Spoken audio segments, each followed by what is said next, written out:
So, good morning, Dr. K Santhosh Babu, Principal IHRD, College of Applied Science, Kanyirapalli.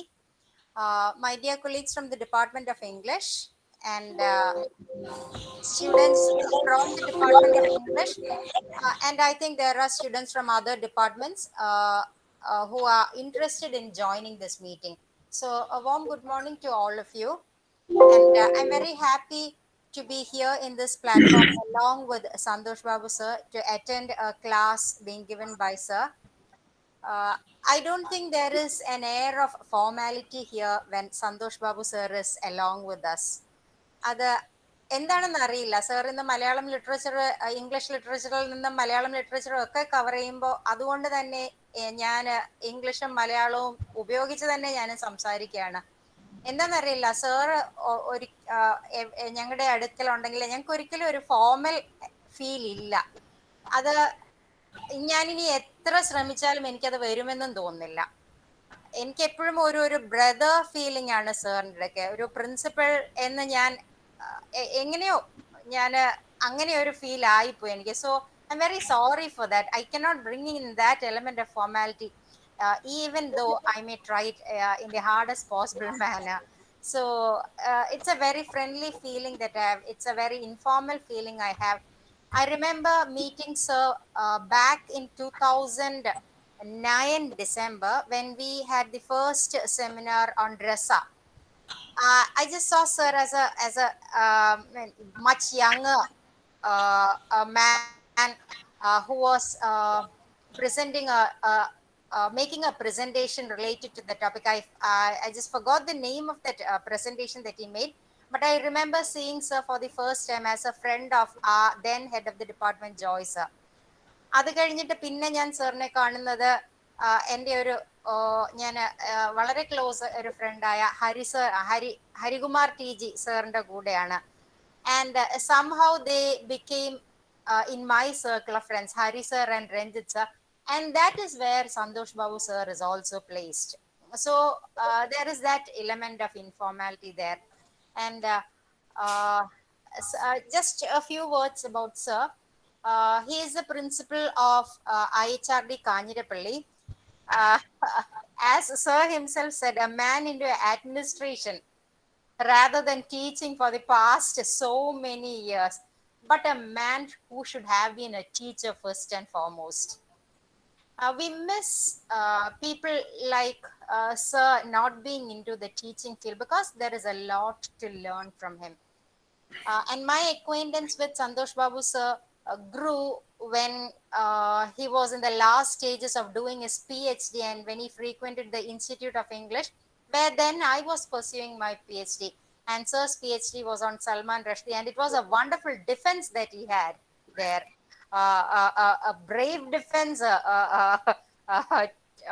tooth and nail fight, I should say. And the PhD bravely won. So cleverly fought. That is Santhosh Babu sir. And then he has been a constant companion of the Department of English. I'm so happy to have you here, sir. I have plenty to tell about sir, but as sir himself pointed out in the morning, I may be bringing in all those old quotes. So I would like to abstain from that for the while and introduce you to my students as a man of letters. You remember last Saturday when we began this reading week celebrations, sir just came into a meeting uh, uh, as if there was an element of divinity there. And then I thought, yeah, I'm going to bring in sir also. And we share a common attitude in the sense that we have something in common when it comes to ecological writings, environmental writings. And when sir was there for my open defense, he just kept his mouth shut so that I wouldn't be burdened with the questions, I should say. And ever since that time, I had been wanting a session with you, sir, for my students, because you are a man into this type of environmental writing much more than I have been. And to familiarize our students with writings, especially in Malayalam, I don't think there is another figure better than you. And I am so happy to have you with us today as a resource person. Let me welcome you very warmly to this occasion, to this talk on environmental imagination in Malayalam literature, as sir is going to say. And without much ado, let me just accord a warm welcome to all the students, to all the teachers of my department. There are a few who said that they would also be joining, but I'm not sure how far it would be possible for them because this is a regular working day. And I would also like to apologize, sir. എനിക്ക് ഒരു ക്ഷമാപണം കൂടി നടത്താനുണ്ട്. കാരണം സാറിനെ ഞാൻ ഇന്നൊരു leave എടുപ്പിക്കേണ്ട അവസ്ഥയിലേക്ക് തള്ളിവിടുകയാണ് ഉണ്ടായത്. ഞാൻ സാറ്റർഡേയ്സ് വേണ്ടാന്ന് വെച്ചത് കാരണം എല്ലാ സ്റ്റുഡൻസിനും 8:30 1:30 എല്ലാ ദിവസവും ക്ലാസ്സും പിന്നെയും സാറ്റർഡേ എന്ന് പറയുന്നതിനോട് എനിക്ക് ഒരു നിമിഷം ഒരു വേണ്ട എന്നൊരു തോന്നൽ വന്നു. പക്ഷേ ഞാൻ ഇത്ര ചിന്തിച്ചില്ല, സാറിന് ഒരു ലീവ് എടുക്കേണ്ടി വരും. ഞാൻ അതിനാദ്യമേ ക്ഷമ ചോദിക്കുന്നു സാറിനോട്. No problem. അതുപോലെ തന്നെ ഈ ഒരു പ്ലാറ്റ്ഫോമിലേക്ക് സാറിനെ കൊണ്ടുവരാനുള്ള പ്രധാന കാരണം, behind every successful man there is a woman, I should say. And that woman might be there somewhere in his house, maybe checking the papers of the engineering students, or maybe doing some homework for a next class. I don't know what she's doing. സാറിന്റെ മുന്നിലേക്ക് ആ poster, നമ്മുടെ കഴിഞ്ഞ reading വീക്കിന്റെ സെലിബ്രേഷൻസിന്റെ poster ഇട്ട് കൊടുത്ത രാജി teacher, ടീച്ചറിനോടുള്ള സന്തോഷം, സ്നേഹം അറിയിക്കുന്നു. And let me just welcome you, sir, for your talk. As I said, there is no element of formality here, sir. എനിക്കത് സാറിന്റെ മുമ്പിൽ അത് പറ്റില്ല. It's just like that. And that's my second apology, I should say. So once again, on behalf of the Department of English, a warm welcome to you, sir. And over to you, sir. So thank you. So after hearing you, I am a little bit confused and stupefied all of a sudden, and I don't know actually how to start and what to say. But still, though you said, that is thanks to all the nice words that you said about me and the long introduction. Okay, and just for the sake of formality, I begin. Though you said it is informal, just for the sake of the occasion, that I begin formally. And very good morning to all the faculty members, the stalwarts of St. Cyril's College, especially the pillar among the stalwarts, Madam Susan, Susan teacher, and of course the great promises of St. Cyril's College, the men and women of charm, the students, and all those who are hearing me. That, of course, as an introduction, that I say that we are moving the one thought is vexing me really well. All we people are vexed by a thought. That is, we are passing through a very critical situation for the last 1.5 years. That is none other than the COVID-19 pandemic. And I begin this session with a tinge of negativity is there. That's a negative statement. We live in a world of lost ideology. In Malayalam, we can say that Adarshanga Thotagalam. That's, we live in a world of lost ideology. And of course, when I begin in a very pessimistically, and I feel that when we conclude this session, when we wind up this session, all of you will move from a darkness to a better light. I hope so. I think so. And of course, today's topic is environmental imagination in Malayalam literature.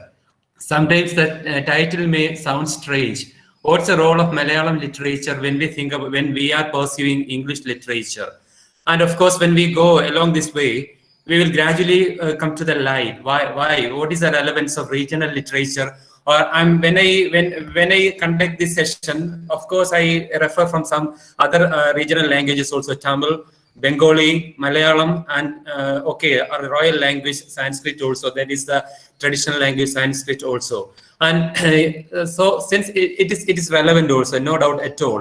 So once again, I come back to our title.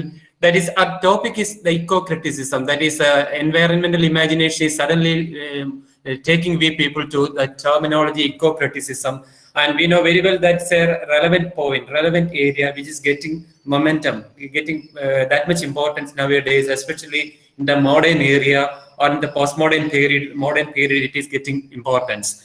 And we know what's the relation between nature and literature. These two terms that we have to remember, and it is very quite common two terms, nature and literature. And we know as long as there has been literature, there has been nature representation. That is our experience. No doubt at all. As long as there has been literature, there has been nature representation also.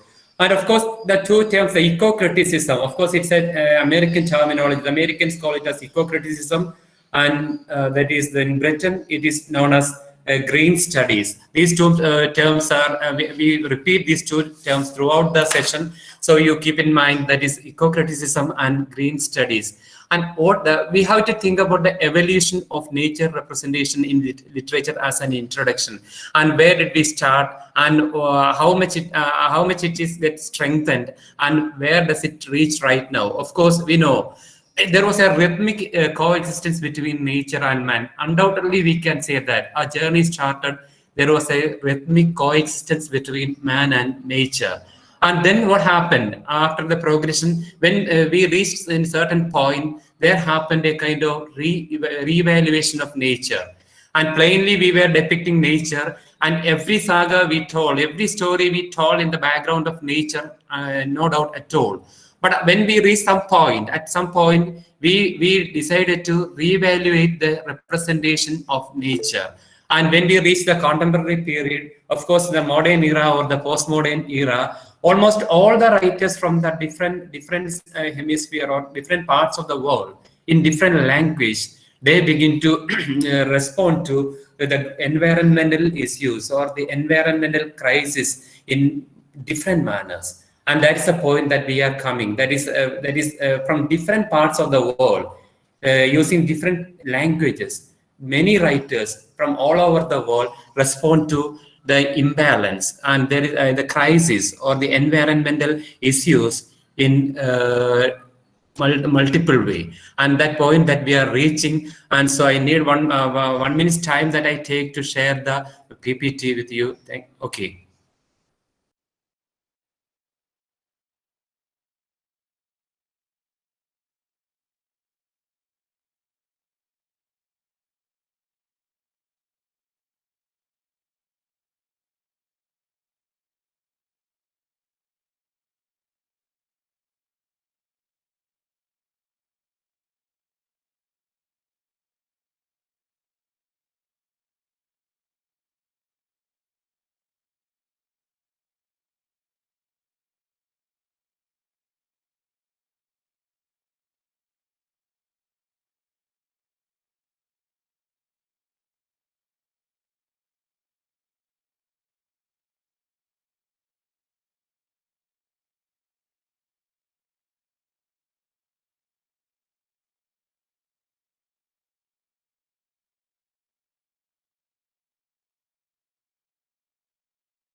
Is it audible?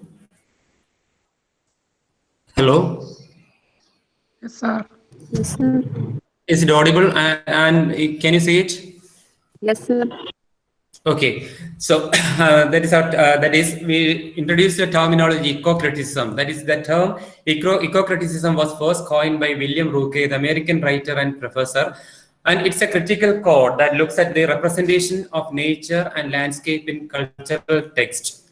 And these are the basic information that I would like to provide you, because some terms and some titles and some authors must be familiar with us when we are discussing this topic, the environmental imagination or eco-critical writing. And so eco-criticism was officially heralded by the publication of two seminal works, none other than the Eco-Criticism Reader, Landmarks in Literary Ecology, edited by Cheryl Glodfeltier and Harold Fromm, and the Environmental Imagination by Lawrence Buell. And the 1990s, all these books were published. And of course, the prominent definition of eco-criticism by Cheryl Glodfeltier defines eco-criticism is a study of the relationship between literature and physical environment. And that point that we have to settle, eco-criticism is the commingling or the representation of man and the physical world or the physical environment, that's the world around him. And of course, human life is inconceivable without nature. Wherever we tell the human story, of course, there is a representation of nature. And we can't do away with the flora and fauna beyond the aesthetics. Of course, it is a precondition for survival.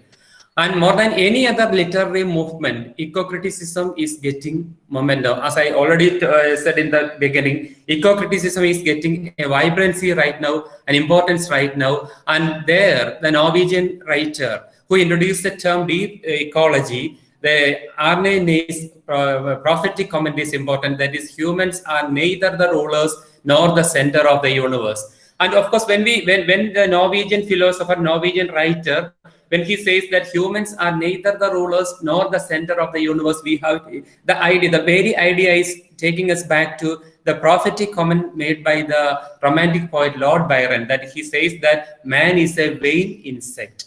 And again, we have to think about Bhumiyude Avakashigal. That is the classic writer of Malayalam literature, Bashir. He said that Bhumiyude, who is the custodian of the inheritors of the earth? ഭൂമിയുടെ അവകാശികൾ ആരാണെന്നുള്ള ഒരു ചോദ്യം അദ്ദേഹം ഉയർത്തി. That's a lesser beings, and not at all man is the custodian of the entire earth, and the role of a man is very insignificant. All these ideas are parallelly coming, and humans are neither the rulers nor the center of the universe. It's actually leading we people to a biocentric vision. We are coming to biocentric vision and anthropocentric vision when we are discussing more about this topic, ecocriticism. And there is the relevance of nature, man, and literature. And we can go back to our tradition. I said that we live in a world of lost ideology. Adarshanga thotta kalam. And when we go back to our tradition, of course, that our tradition is a reminder, of course. I'm not sure about the science of tradition, but I more trust in the value of tradition. And when we say that we live in a world of lost ideology, we are trying to get it back, tightly get back the lost tradition. Maybe it is a kind of superstition. Of course, we say that all these are the sayings of the yesterdays are superstition.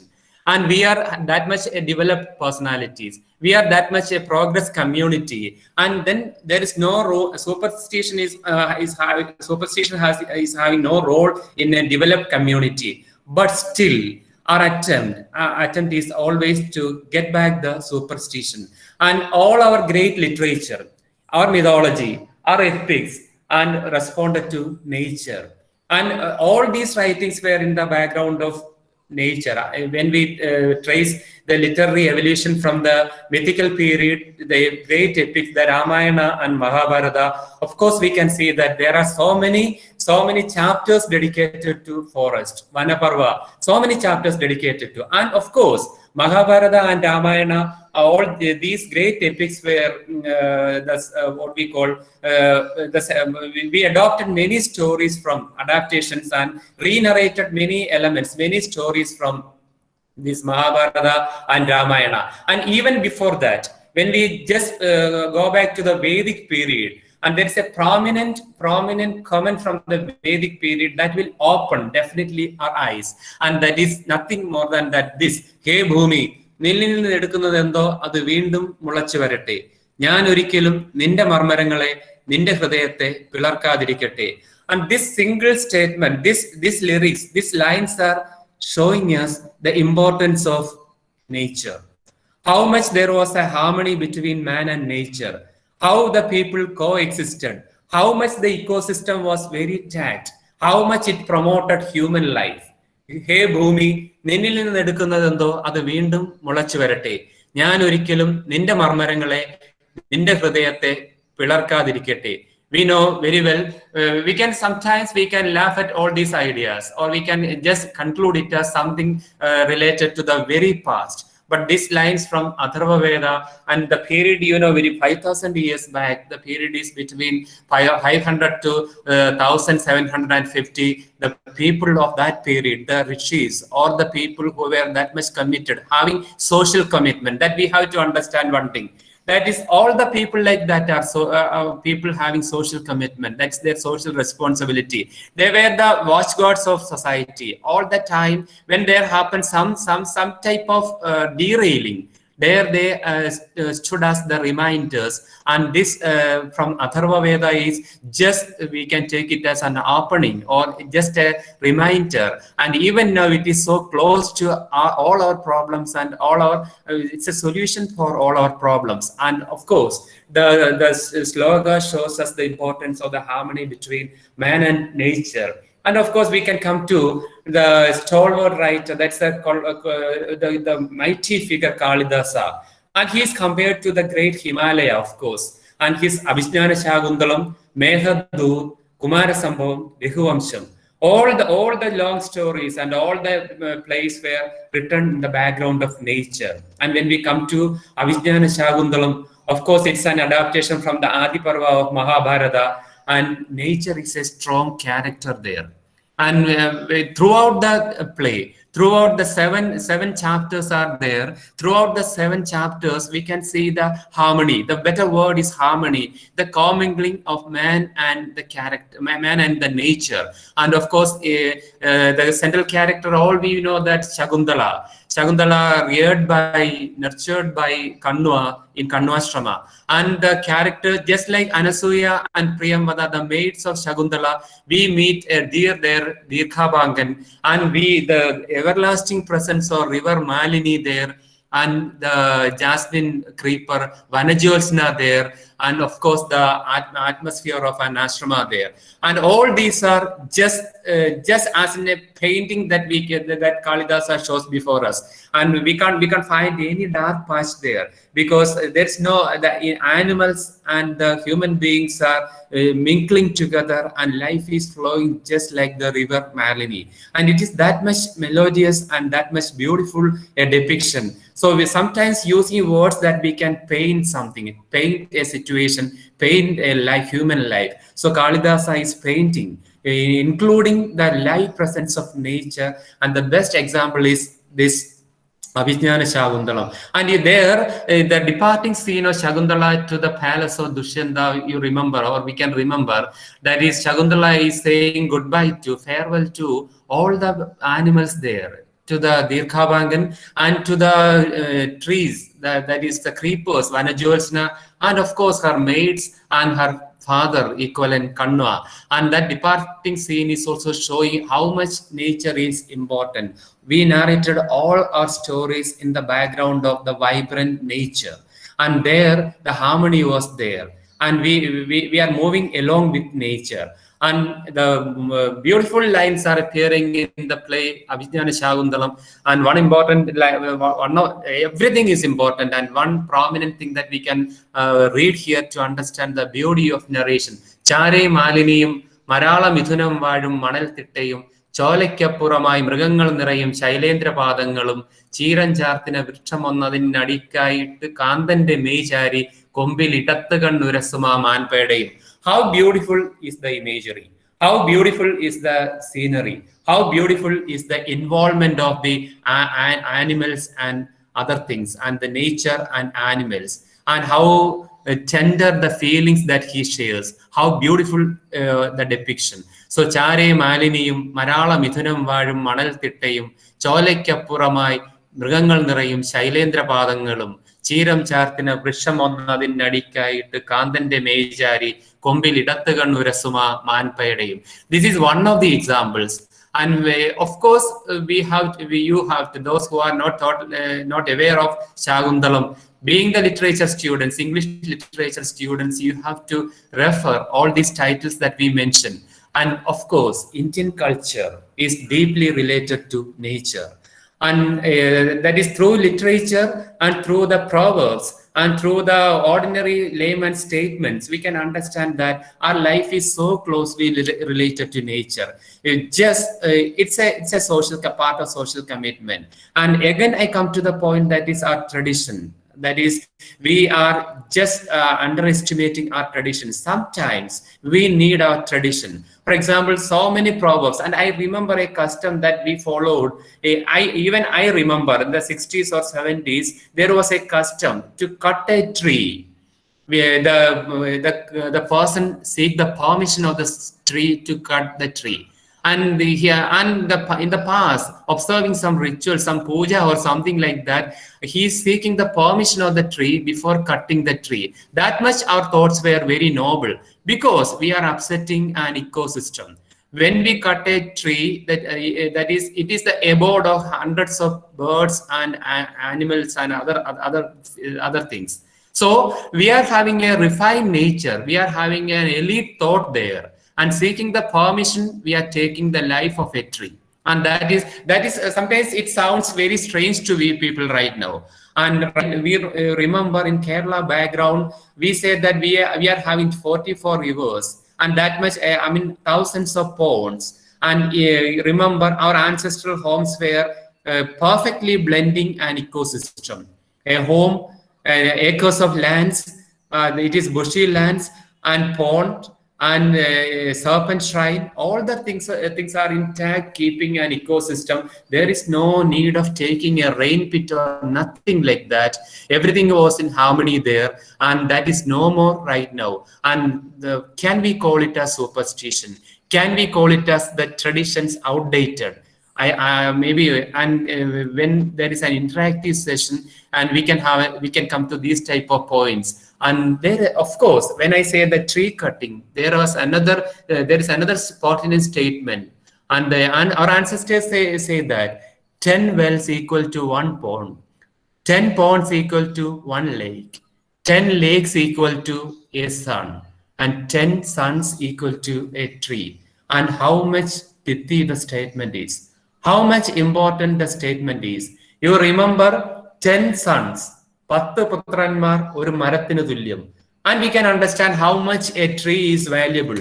And we are observing Environmental Day. All the NSS students are planting thousands of trees, and we take the photographs and we give white propaganda, and we neglect the tree, and we are celebrating deforestation.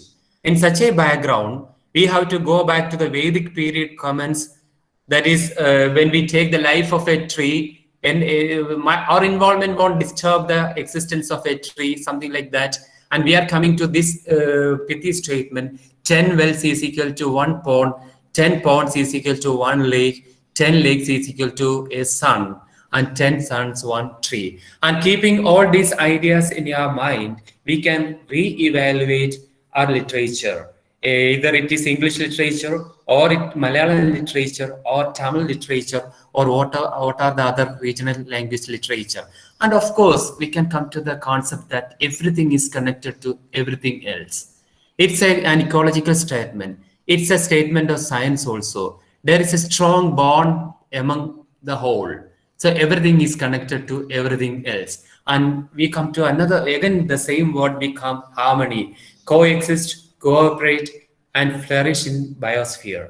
That is, we should be the advocates of sustainable development. And these are the terms that we have to keep in our mind when we think about harmony, eco-spirituality, earth ethics. All these are for your discussion and some other time.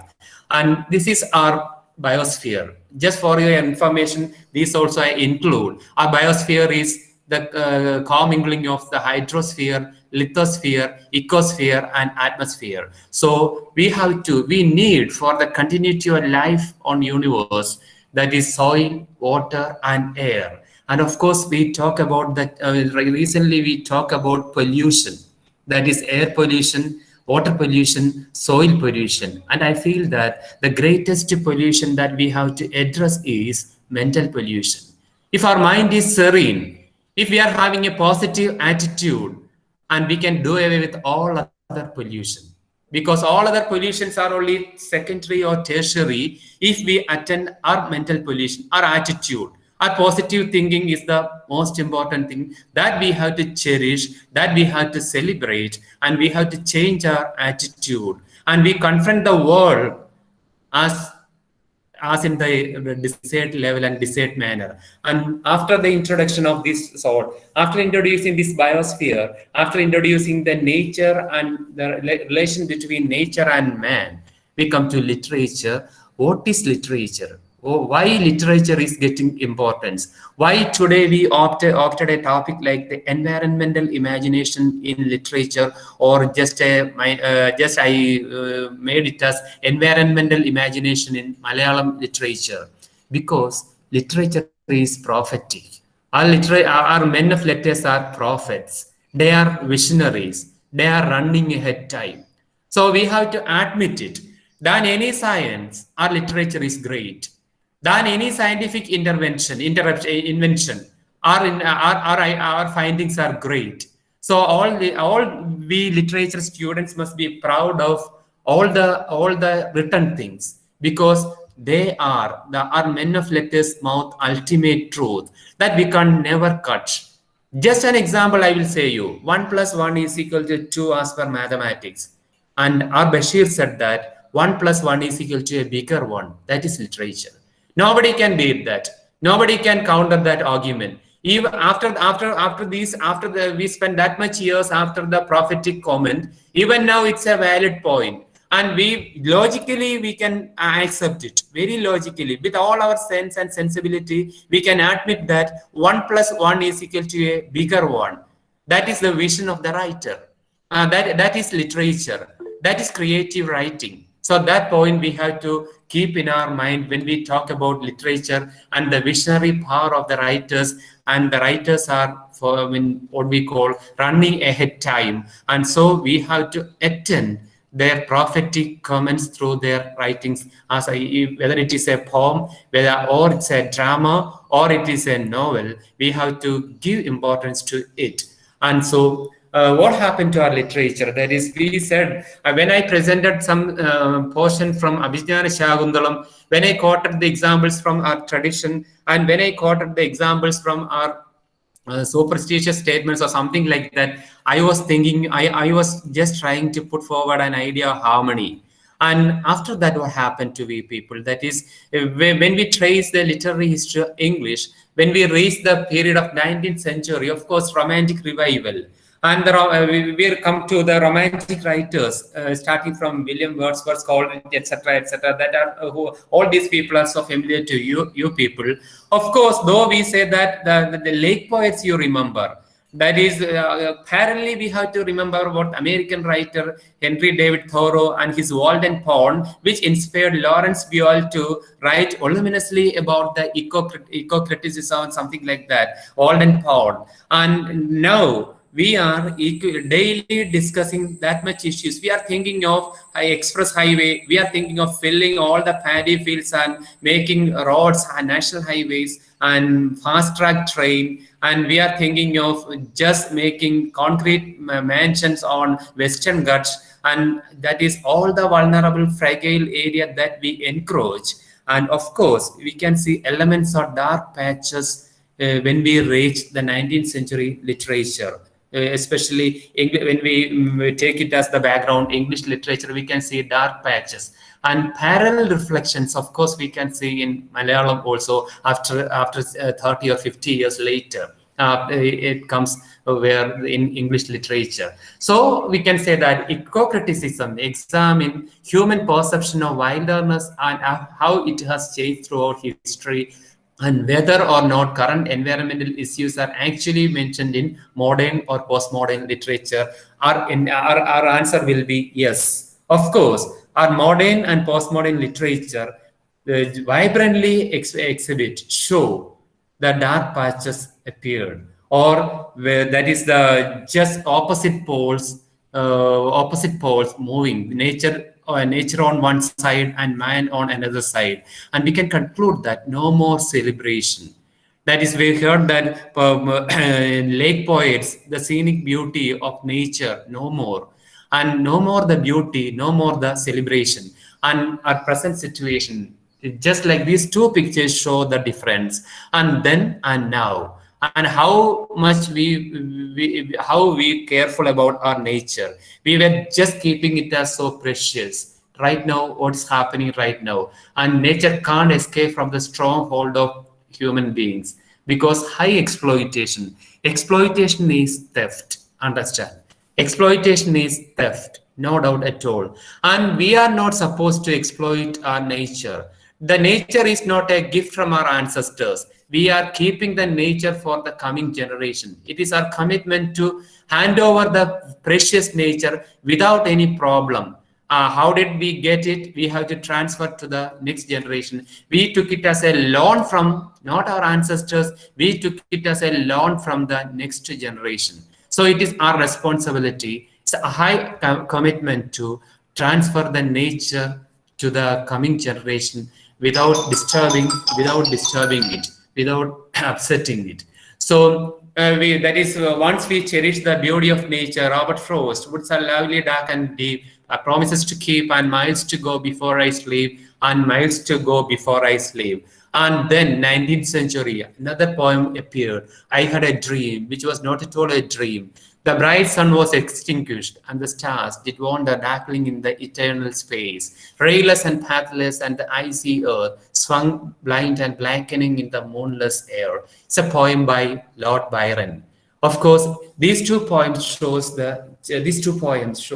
undoubtedly the change happened to our approach, our attitude, because we said that the writers are visionaries. They can easily spot the changes happening. So that is the importance of these two lines. And of course, when we think about the Shakespearean plays, of course, we think about the tragic flow, or the major tragedies are reflecting the tragic flow. That tragic flow is leading the central characters to their final tragedy. Of course, Othello's suspicion, Hamlet's procrastination, and Lear's credulous nature, and Macbeth's vaulting ambition.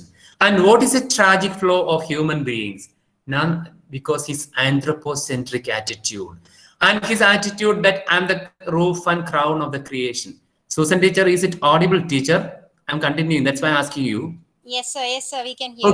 Okay. So that is our attitude. That's our anthropo. That is there is a proverb. മലയാളത്തിൽ പറയാറുണ്ട് ഉത്തരം താങ്ങുന്ന പല്ലി എന്ന് പറയാറുണ്ട്.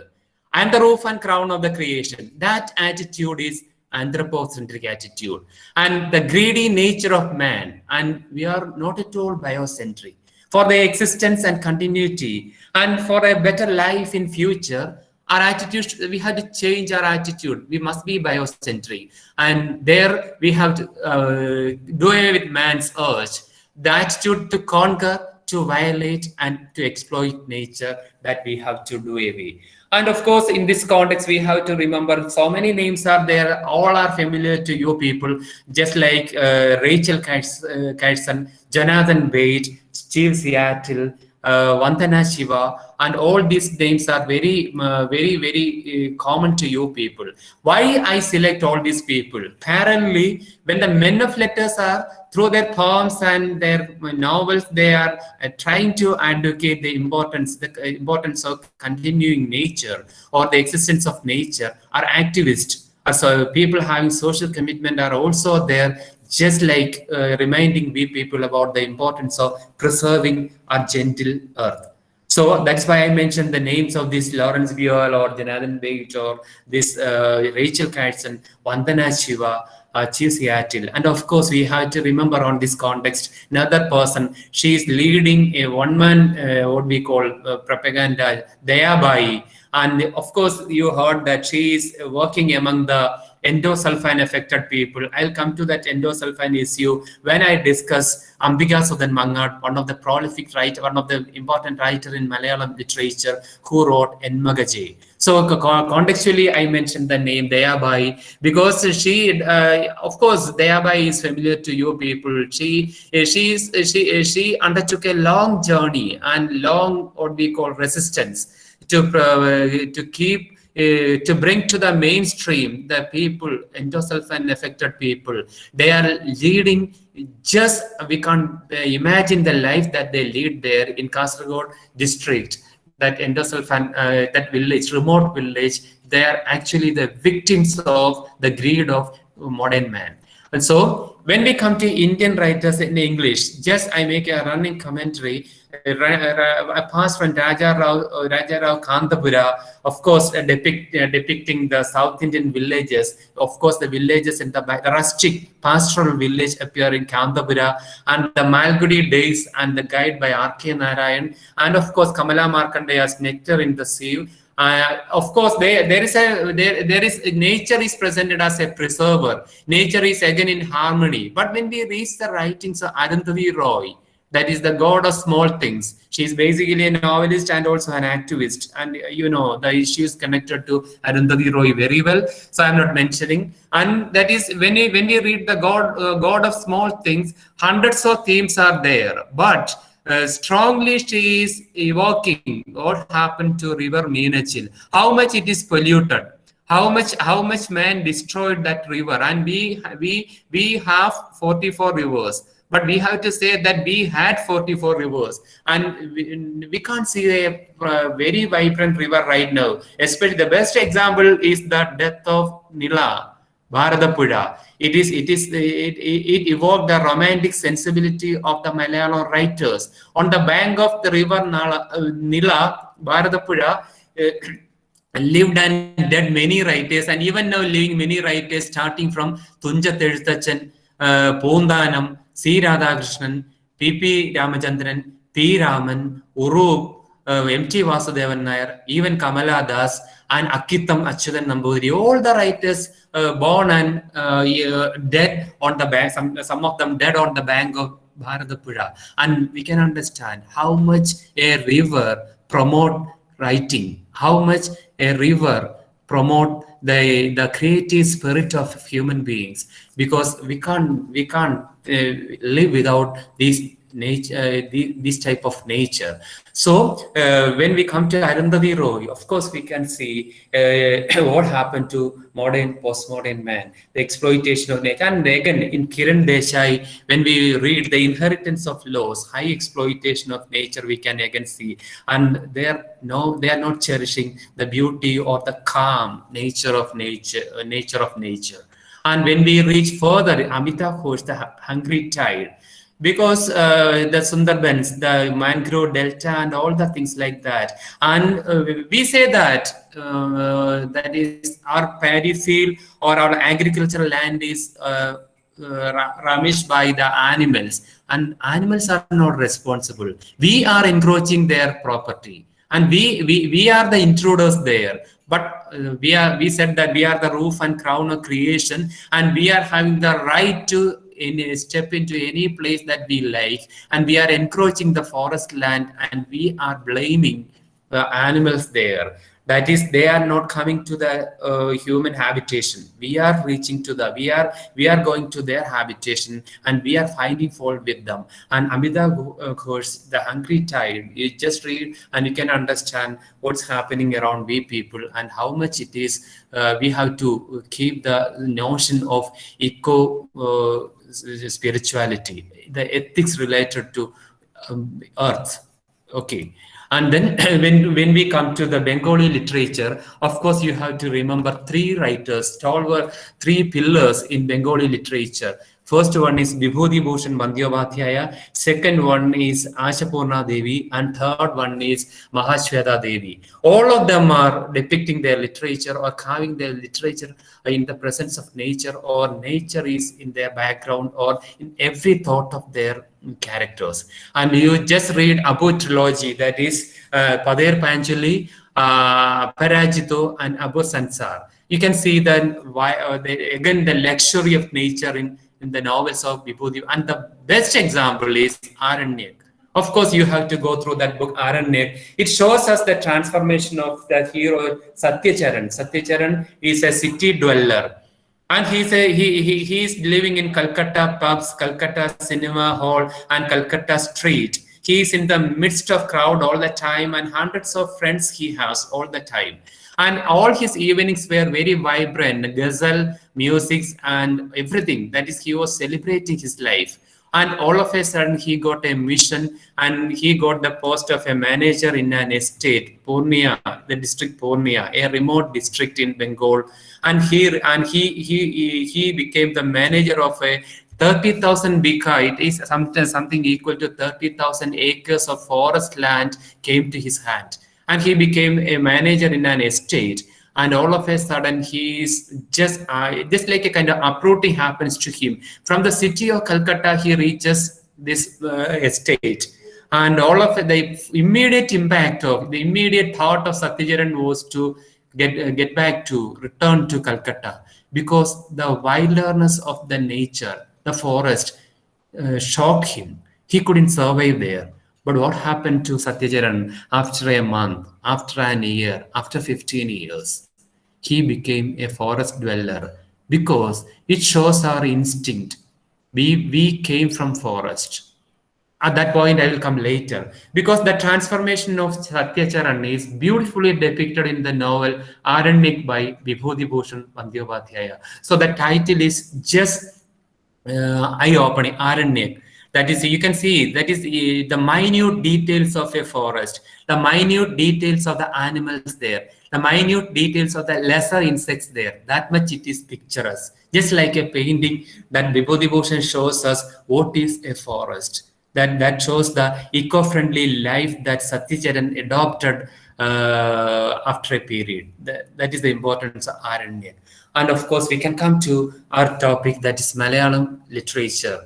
Of course, the Renaissance writers, Renaissance in three level in Malayalam literature. But I come to the modern period with P. Keshav, for whose sake, Arkuvendi, and Tagadi, two measures, Randidangadi, Shrimps, Chemin, the classic novel of Tagadi, and Escape Pottakad, the story of a locale, Urudeshatinde Kada, and Women and Men of Cham, Sundarigalum, Sundaranmarum by Uru.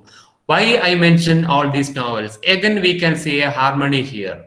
That is the proper balance in literature, nature and man together, but dark patches in between. But still, 95% we can see harmony, and especially Escape Pottakad in Orudeshatinde Kada, the story of a locale, just nostalgically narrating the lost glory of nature and lost glory of the past. Still, we can see a luxury of nature there. All these novels are in the background of vibrant nature. And to an extent, there is a celebration when we read the novels of Keshav, Tagadi, S.K. Pottakad, and Uru. And of course, in Changambura, poetry, Changambura. And we reach from Changambura, the legacy is continued in Sugata Umari. When we reach the prominent writers like Sugata Umari, Ayyappa Panikar, Kadamanitta, what happens there? Of course, why I mentioned Sugata Umari, Ayyappa Panikar, and Kadamanitta. They had a title, common title, Marakavigal, because they were crying for deforestation, Silent Valley. They were all the degradation happening, all the encroachment happening. They voluminously wrote about it, and they stood as activists, and they were standing against it. And the poems like Silent Valley, Tulavashram, Pacha, Kaudindale, the essay collection, and Tumbapu, the songs, all these songs are just showing the importance of nature and the disappearance of nature, of course. No doubt the disappearance of nature. And Sugata Umari, we know very well, that is the romantic poet, but love is the major theme. And then it was colored by what we call a kind of sadness lurked in her poetry. And then finally it became a long cry of the loss of nature. And when we come to Ayyappa Panikar, of course, Ayyappa Panikar heralded the beginning of modernity in Malayalam literature with his prominent poem, Kurukshetra. And of course, some other poems are strictly coming closer to nature writing. And of course, Kadamanatta, the poems like Kuratti. And of course, again, we come back to the stories of T. Padmanabhan, and the stories are empty and novels are empty. Of course, we can see nature's plenty there. And when we come to, of course, O.N.V. Kurup, all this poem is familiar to you people, Bhumikuru Charamagidam. And the poem is so common to you people. So I'm just showing you, Iniyum Marikatha Bhumi, Ninnasanna Mridil, Ninakatma Shanti, Idu Ninde Endeyum Charama Shishrushek, Hridayathilum Inne Kuricha Geetham. So these 4 lines are enough to show us the calamity, the what that we want to avoid, and what about the poet is prophetically musing that we can understand. And when, of course, the modern postmodern writers M. Mugundan, Kakanadan, O.V. Vijayan, and Anand. Again important. That is period bound. I am saying to you people. And Mayadi Puriyada Thirangalil, the romantic beauty of River Mayadi, and Kakanadan prominently Ushta all these novels are showing us the vibrancy of nature. And the milestone in Malayalam literature, O.V. Vijayan, the saga of Kasak in the Idihasam, introducing a very new vibrant hero, a very special hero, a hero not we haven't seen so far, Ravi. And that is the hot days of Palakkad, the extreme hot of Palakkad, especially the Tasrak. It's not Kasak. Actually, O.V. Vijayan is inspired by a special place in Palakkad district, Tasrak, and he wrote the story, the saga of Kasak in the Itihasam. And of course, we have O.V. Vijayan is important when we think about ecocriticism, because he made a prominent comment in the 70s or 80s.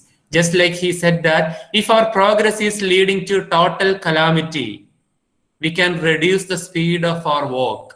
നമ്മളുടെ പുരോഗതി എന്ന് പറയുന്നത് നമ്മളുടെ നാശത്തിലേക്കാണ് നമ്മളെ കൊണ്ടെത്തിക്കുന്നതെങ്കിൽ നമുക്കിനി പതുക്കെ നടക്കാം.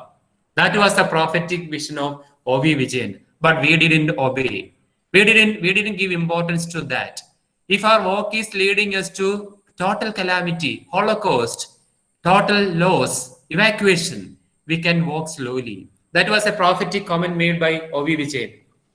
Of course, we were reminded by, I mentioned already, Bashir and Anand, Marubhumigal undagunnathu, prominently put before us these type of burning issues. So that is the relevance of M. Mugundan, Kakanadan, O.V. Vijayan, and Anand. That is coming to inheritors of there by Bashir. Of course, Bashir is, I said that, a very prominent figure in Malayalam literature, or he's a universal writer also. Because why he is universal? Because remember, each and every writing of Icon Muhammad Bashir is unique. Unique in the sense that the language he used is unique. And he is just like, we say that English is a window. Bashir is a window. Through Bashir, we can see the whole universe.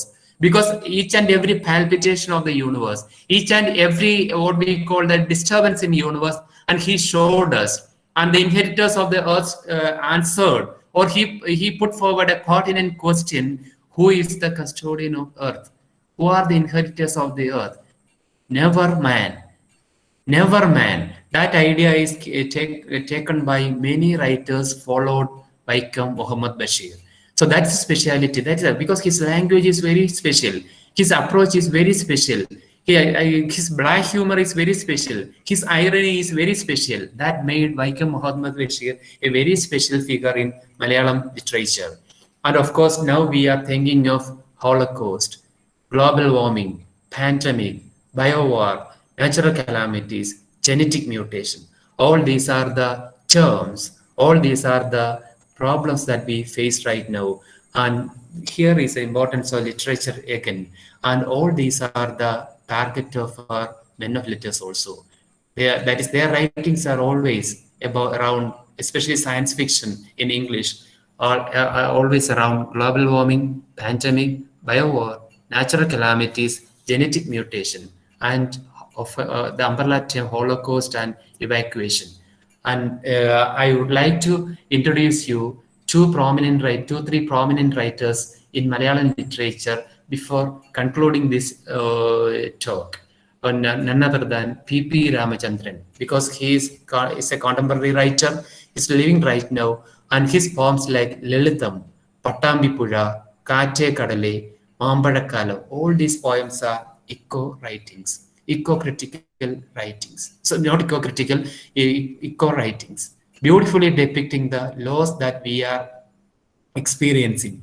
All the very beauty, just simply he is. That is why again the point of writers are prophetic. The writers are having sixth sense.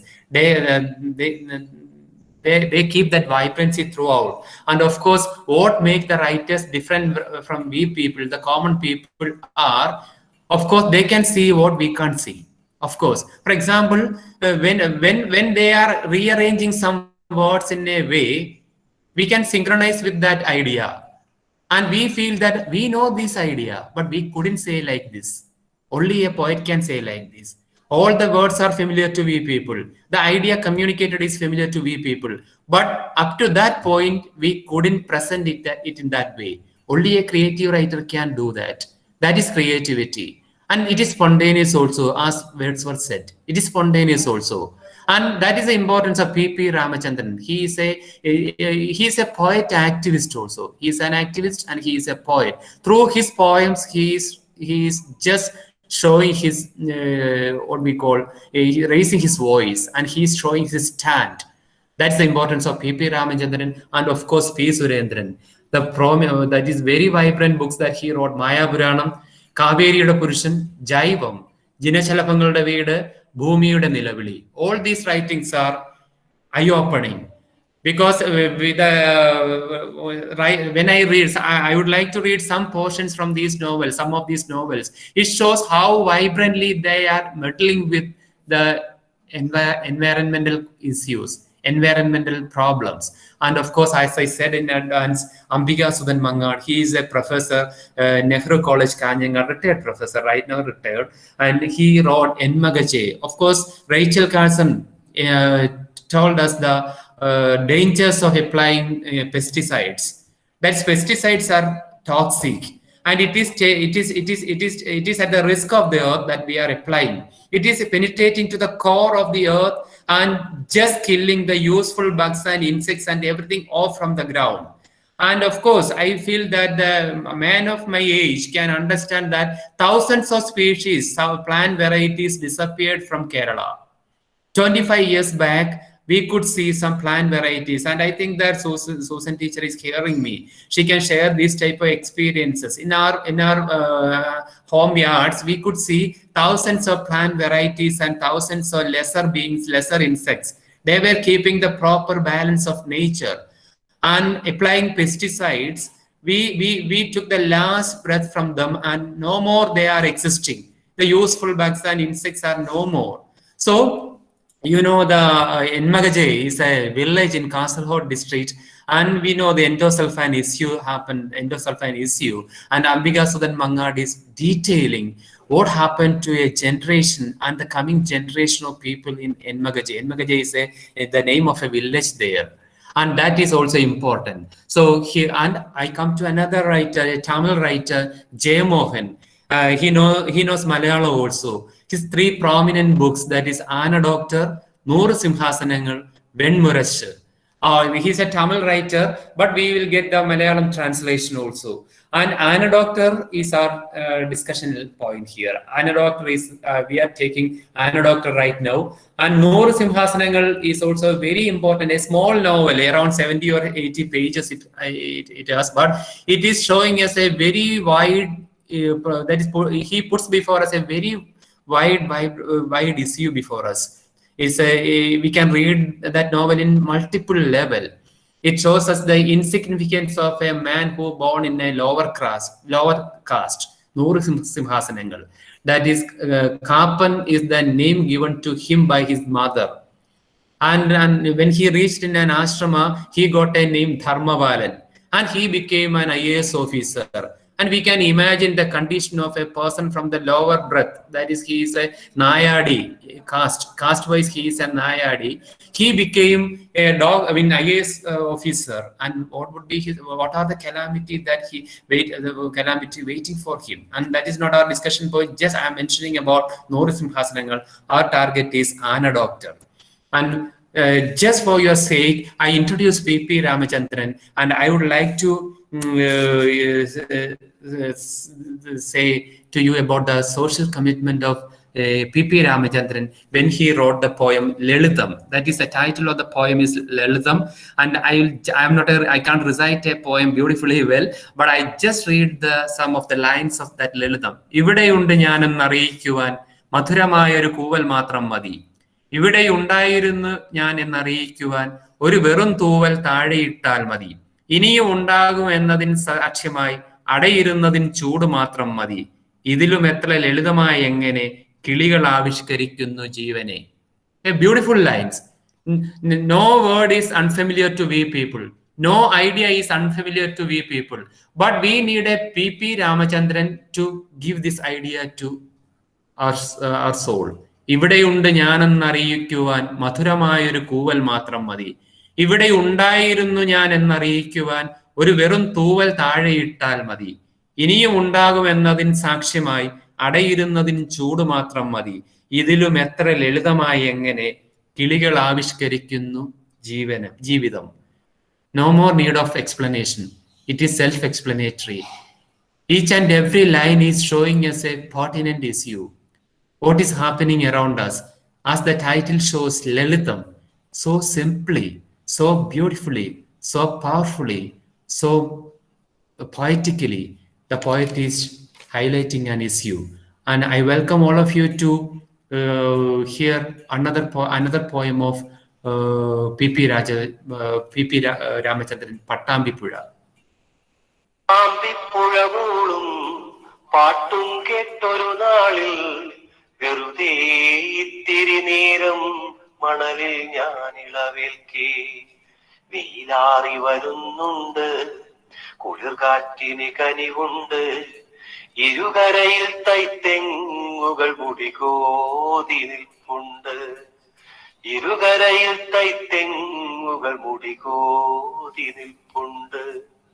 വെറുതെ ഇരിക്കുമ്പോഴൻ വിരലോരോന്നെഴുതുകയായി, മണലുഴുതു മറിക്കുകയായി, മലയാളം തെളിയുകയായി, മണലുഴുതു മറിക്കുകയായി, മലയാളം തെളിയുകയായി. അത്ഭുതമെൻ വിരലേതോ നഗ്നതയിൽ തൊട്ടതുപോൽ മണലിളകുന്നിക്കിളിയാൽ ഉടലൊന്നു കുടഞ്ഞതുപോൽ, മണലിളകുന്നിക്കിളിയാൽ ഉടലൊന്നു കുടഞ്ഞതുപോൽ. കുതുകത്തോടവിടത്തെ മണൽ മാന്തിയൊഴിച്ചപ്പോൾ ഒരു സുന്ദരിയുണ്ടടിയിൽ കനവുണ്ടു കിടക്കുന്നു, കനവുണ്ടു കിടക്കുന്നു. ഉടുതുണിയിൽ ഉടലിൽ മിഴീണ പൊട്ടിമയങ്ങുന്നു, നിറമാറി ചെവി ചേർക്കേ ഹൃദയമിടിപ്പറിയുന്നു, ഹൃദയമിടിപ്പറിയുന്നു. പൊരുളറ്റ കടങ്കഥയോ പുഴപെറ്റൊരു പൂമകളോ, മൊഴിയിൽ പകരാനാവാത്തൊരു ഭാവനിഗൂഢതയോ, മൊഴിയിൽ പകരാനാവാത്തൊരു ഭാവനിഗൂഢതയോ. അവളുണരുന്നതു കാത്തിട്ടരികത്തു കിടന്നു ഞാൻ, ഇരവേറി വരുന്നുണ്ട്, നനവാർന്നൊരു കാറ്റുണ്ട്.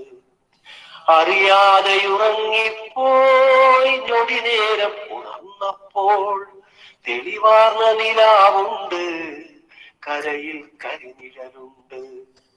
അവൾ അരികത്തിൽ അവിടെ മണനീങ്ങിയ കുഴിയുണ്ട്, കുഴിയിൽ ചെളിവെള്ളത്തിൽ മുഴുതിങ്കൾ തെളിയുണ്ട്. അകലെ കണ്ടേനപ്പോൾ ഉടലാർന്ന നിലാവൊളിയെ, അവളോ പുഴയോളത്തിൽ നിലയില്ലാതാഴത്തിൽ, നിലയില്ലാതാഴത്തിൽ. അരുതെന്നു വിലക്കി ഞാൻ അലറിക്കൊണ്ടെന്നാലും അരയോളം മാറോളം പുഴയിൽ താണവസാനം, പുഴയിൽ താണ. അവളൊന്നു തിരിഞ്ഞെന്നെ കടമിഴിയാൽ ഒഴിയുകയായി, അതുമാത്രം പിന്നീടാ മണൽ വിഗ്രഹമറിയുകയായി. പൊളിയല്ലിത് പിറ്റേന്നാ പുഴയിൽ നിന്നൊരു പെണ്ണിൻ ജഡവും കൊണ്ടൊരു ലോറി കയറിപ്പോയത് കണ്ടു. പൊളിയല്ലിത് പിറ്റേന്നാ പുഴയിൽ നിന്നൊരു പെണ്ണിൻ ജഡവും കൊണ്ടൊരു ലോറി കയറിപ്പോയത് കണ്ടു, ജഡവും കൊണ്ടൊരു ലോറി കയറിപ്പോയത് കണ്ടു. ഹലോ ടീച്ചർ, ഓഡിബിൾ ആയിരുന്നല്ലോ? കേൾക്കാം സർ, കേൾക്കാം. Okay, so Patambi Puja by P. Ramachandran, how beautifully he depicted the sand mining, death of a river, and hundreds of ideas related to it so beautifully well. So this is the way that they are responding to the environmental issues. The men of letters like P. Ramachandran or P. Surendran or these type of writers are responding to the nature or the calamities happening around we people. And just 2-3 lines of Kaadavida Makkale by Ayyappa Panikar. കാടെവിടെ മക്കളെ മേടെവിടെ മക്കളെ കാട്ടുപുൽ തകിടിയുടെ വേരെവിടെ മക്കളെ കാടെവിടെ മക്കളെ മേടെവിടെ മക്കളെ കാട്ടുപുൽ തകിടിയുടെ വേരെവിടെ മക്കളെ കാട്ടുപൂഞ്ചോലയുടെ കുളിരെവിടെ മക്കളെ കാറ്റുകൾ പുലർന്ന പൂങ്കാവെവിടെ മക്കളെ കരിങ്കുയിൽ കൂകിത്തിമുക്കുന്ന കുട്ടനാടൻ പുഞ്ചയെവിടെന്റെ മക്കളെ കാടെവിടെ മക്കളെ മേടെവിടെ മക്കളെ കാട്ടുപുൽ തകിടിയുടെ വേരെവിടെ മക്കളെ പച്ചപ്പനന്തത്ത പാറിക്കളിക്കുന്ന പ്രാവുകൾ മാവുകളും എവിടെന്റെ മക്കളെ പായൽ ചുരുൾ ചുറ്റിദാഹനീർ തേടാത്ത കായലും തോടുകളും എവിടെ കാടെവിടെ ചാകര മഹോത്സവ പെരുന്നാളിലലയടിച്ചാക്കുന്ന കടലോരം എവിടെന്റെ മക്കളെ കാടെവിടെ മക്കളെ മേടെവിടെ മക്കളെ കാട്ടുപുൽ തകിടിയുടെ വേരെവിടെ മക്കളെ കാടെവിടെ മക്കളെ മേടെവിടെ മക്കളെ. So again, that is another poet, Ayyappa Panikar. Thousands of questions asked to the society, asked to the human beings. Okay. Yet another poem by Kadamanetta, Kuratti.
Okay, that is the different attitude, different approach. That is how do they visualize nature, or how do they conceive it? All these ideas are pertinent in all these poems. That is P. Ramachandran, Ayyappa Panikar, and when it reaches Kuratti, that is the violence of nature also. That is after this exploitation, what happens to nature?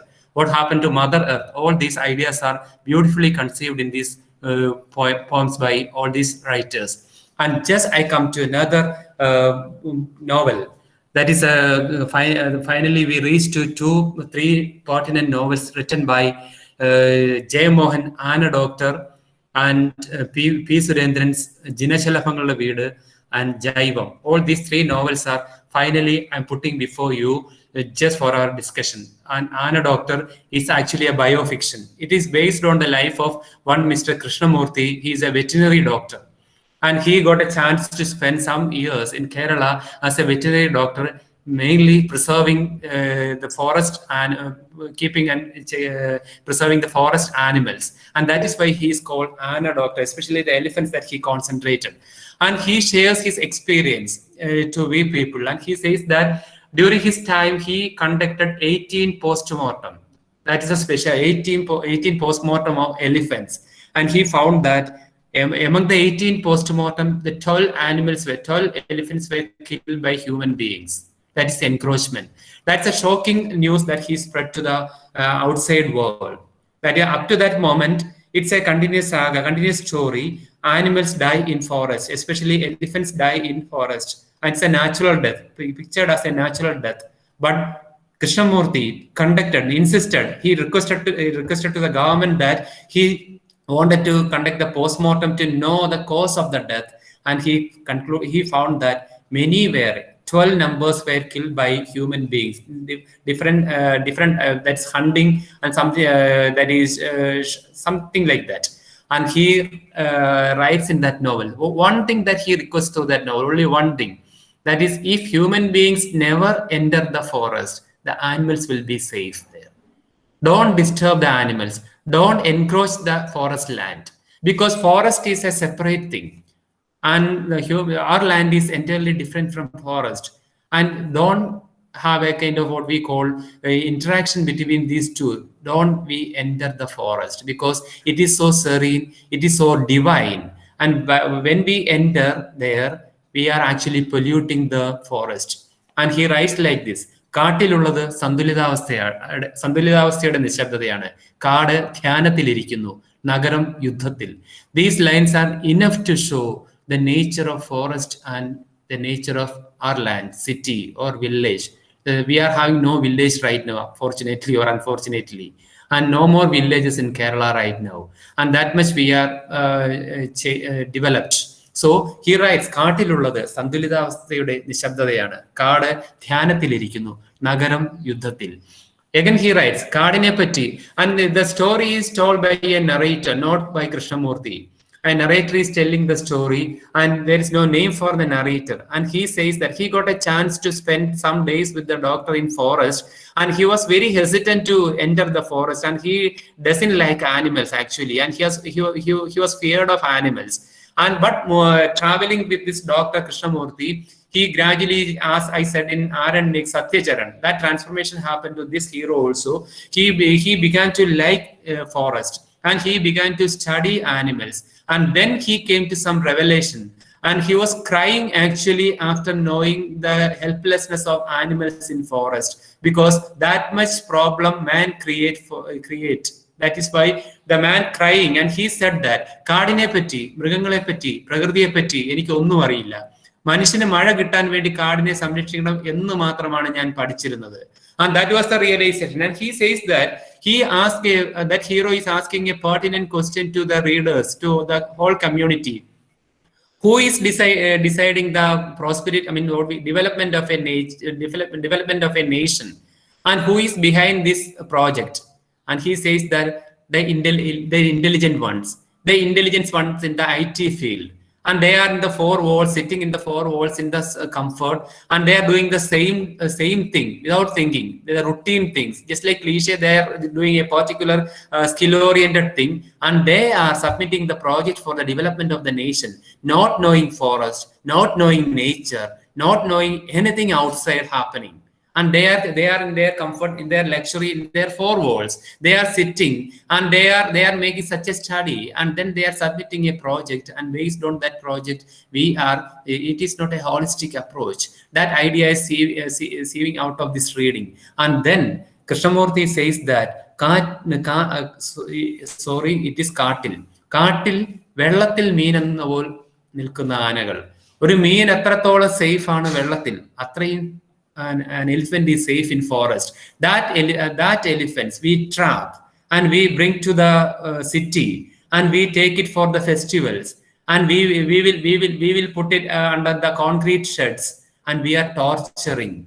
So that is against the nature of an elephant. An elephant can't survive in a city. An elephant can't survive an outside that out of forest. And but not we are not at all accepting that. We are not at all mindful of the freedom of an elephant. We are not at all considering it as a living being. So that is a nature of we people. And there is an ecosystem in forest, and wild animals, they are having a web of their own. And of course, one thing that we have to remember, and Krishnamurti, the doctor, treated many animals in forest. He never gave them antibiotics. He applied only the herbal plants and the herbal medicine that he gave to the animals. And he said that, and the narrator asked once a question to this doctor, why don't you give it antibiotics? The doctor said, though, even though being a veterinary doctor, he didn't apply any antibiotic. And he said that I never give antibiotic because it will just take the resistance of that animals. They are so safe in forest, and our the animals that we are keeping in city or village, they take antibiotics, and their resistance is going off from them. So forest animals never need antibiotics. So that is a belief, that is a reality also, not a belief. That's a belief of, that's a reality happening there. And the doctor didn't give antibiotics to the animals. And he makes the novel concludes with a request to the city dwellers: we never enter the forest as tourists. If we enter the forest, we don't throw away there the beer bottle or nothing like that, or plastic. Why he says so? Because when he conducted the post-mortem, he took 80 kilogram of polythene bag from the stomach of an elephant. 8 kilogram of plastic bag from the stomach of an elephant. That is a revelation. Because when we reach the forest, when we visit the forest as tourists, what we do, that is lace or the packets, the plastic packets that we will throw away. And what is it is salty, and elephants will come and take it. And finally, after 1 month, taking 1 month and 1 month and a half time, gradually the animal die. And he says that it is when an animal dies and get rotten there, just like a cow dung pit it is. Finally, we feel not as an elephant. So that's a tragedy happening. And then beer bottle, and we will break the bottle and we will throw it in the forest, and it is heavy, and the base will be up, and then the elephants will step on it, and again a tragedy for 1 month, and that is the wound won't heal, and it will die. So we are actually taking the life of the elephants there. So these are the revelations happening when we read this novel. Why the elephant is elephant won't be taken to the land? Because it needs daily 30 liter of water, 200 kilogram food, 50 kilometer it has to walk daily. And remember, 170 times its neuron is better than that of human beings. Such a huge animal, such an intelligent animal. So we are taking such an animal to the land, and we are actually torturing it. Remember, it needs to walk along the forest for 50 kilometer daily, minimum 50 kilometer, and it needs 200 pure food and 30 liter water it needs. And such an animal that we are taking to the land and torturing. And then the novel ends with a very, very beautiful end. I said that Krishnamurti is a doctor, and he goes to the core of the forest to in search of wounded animals, and he reaches their abode, and then he apply medicine and look after them. And 1.5 year back, he treated a tusker. And the novel ends like this. ഞങ്ങൾ മടങ്ങി വീടിന്റെ ഉള്ളിൽ കയറുന്നതിന് മുമ്പ് doctor Krishnamurthy തിരിഞ്ഞു നോക്കി. ഇരുട്ടിൽ കറുത്ത ചലനങ്ങൾ കണ്ടു. ഒരു വലിയ ആനക്കൂട്ടം തന്നെ അവിടെ ഉണ്ടായിരുന്നു. ഞാൻ ടോർച്ച് പൊന്തിച്ചപ്പോൾ അരുതെന്ന് ഡോക്ടർ പറഞ്ഞു. ആനകൾ കുട്ടിയുടെ അടുത്തെത്തി. അതിനെ വളഞ്ഞു നിന്നു. വിളിച്ചു കൊണ്ടുപോകട്ടെ, ഡോക്ടർ പറഞ്ഞു. ഞങ്ങൾ തിരിഞ്ഞപ്പോൾ പെട്ടെന്ന് 30ഓളം ആനകൾ ഒരുമിച്ച് തുമ്പിക്കൈ പൊക്കി ചിഹ്നം വിളിച്ചു, കൈകൂപ്പി കരഞ്ഞു. ദേവദുന്ദുഭികൾ മുഴങ്ങി. മാനത്തെ പെരുമ്പറകൾ ഗർജിച്ചു. It is about a touching ending of the novel, because 1.5 year back, the doctor treated a tusker because it was affected by a beer bottle. and he cleaned the wound and he applied medicine, and and okay, and that herd of elephants took their young one to the doctor. The doctor examined the young one. Again, it was also affected by a beer bottle. And that is the intelligence of the elephants.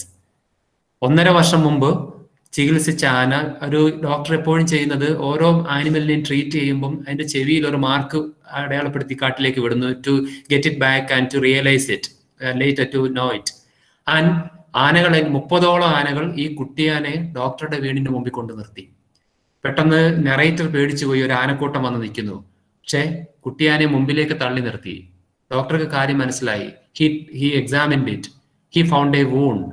അത് treat ചെയ്തു, കോട്ടനൊക്കെ വെച്ച് കെട്ടി തിരിച്ചു വിട്ടപ്പോൾ all the animals 30 around number തുമ്പിക്കൈ പൊക്കി ചിഹ്നം വിളിച്ച് കൈകൂപ്പി. That is a poetic imagination, that's an imagination. കരഞ്ഞു, ദേവതുന്തുകകൾ മുഴങ്ങി, വാനത്ത് പെരുമ്പറകൾ ഗർജിച്ചു. That is the love of nature, the love of animal, and that we have to understand.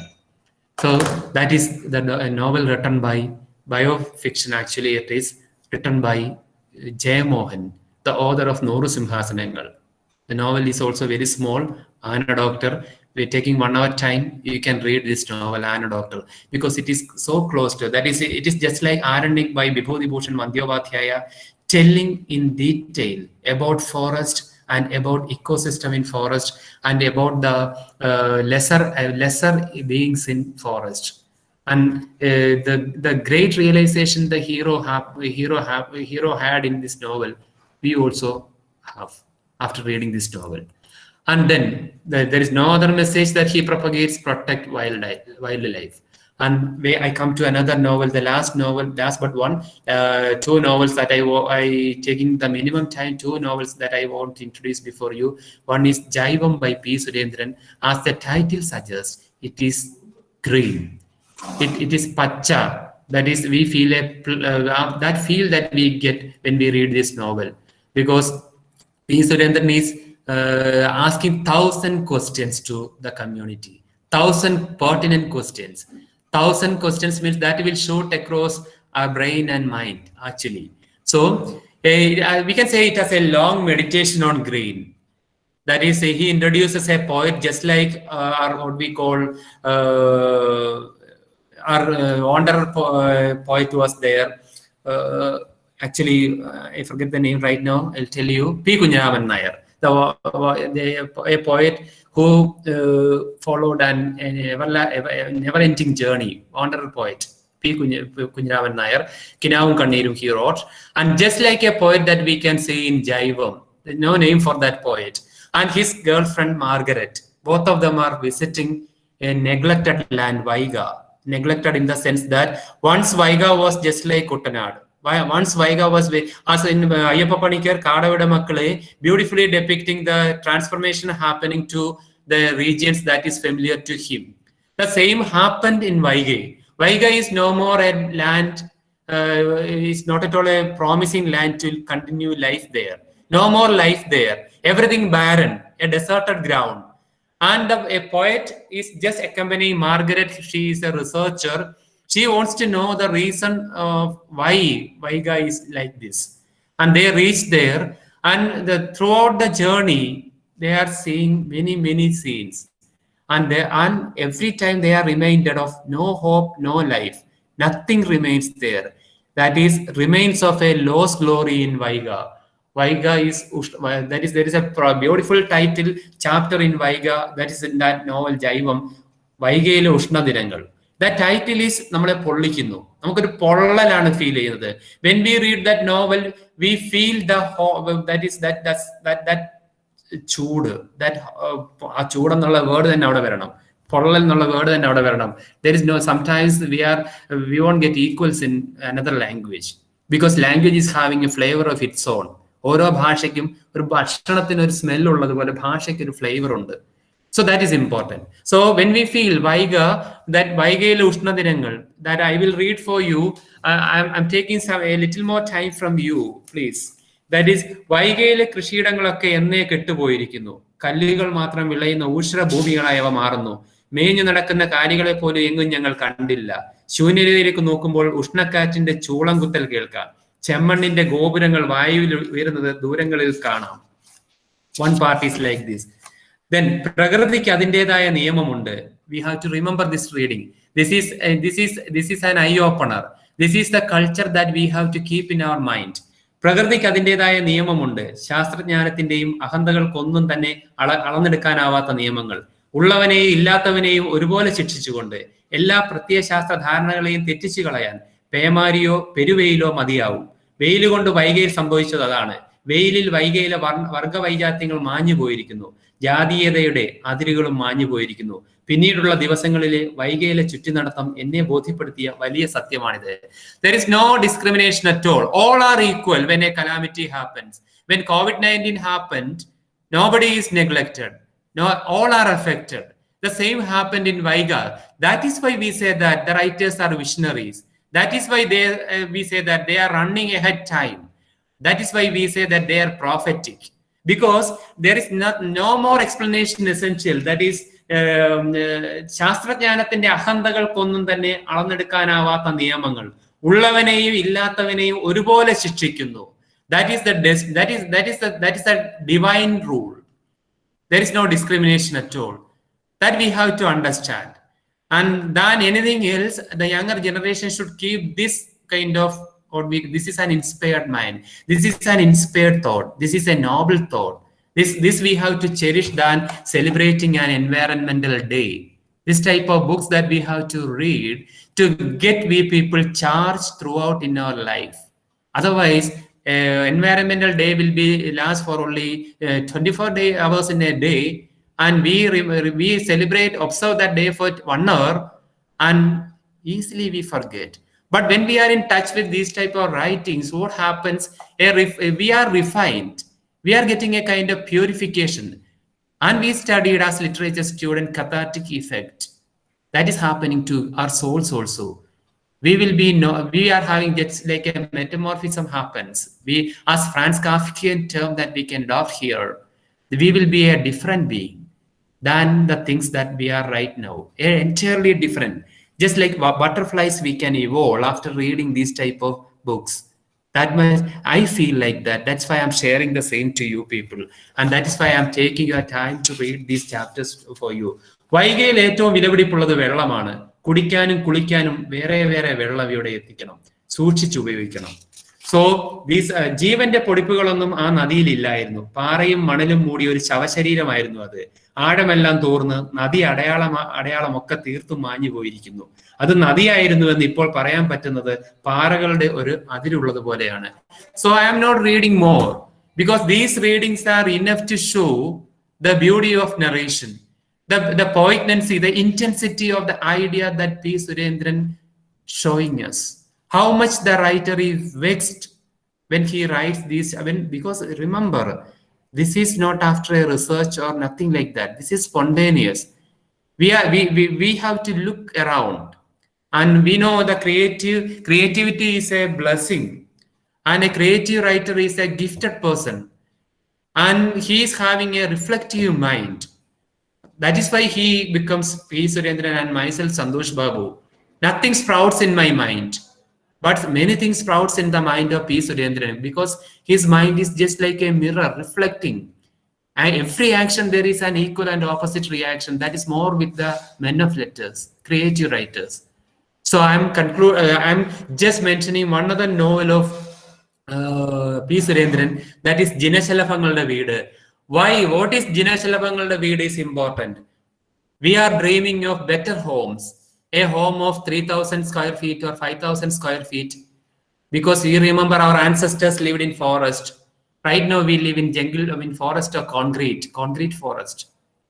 And Jinashalaphangalude Veedu is just an answer to this type of this show business of human beings. We make a home, we make hundreds of doors, we make hundreds of what we call windows, and we close all the windows and all the doors, and we sit inside, and we never permit the sun rays to fall in.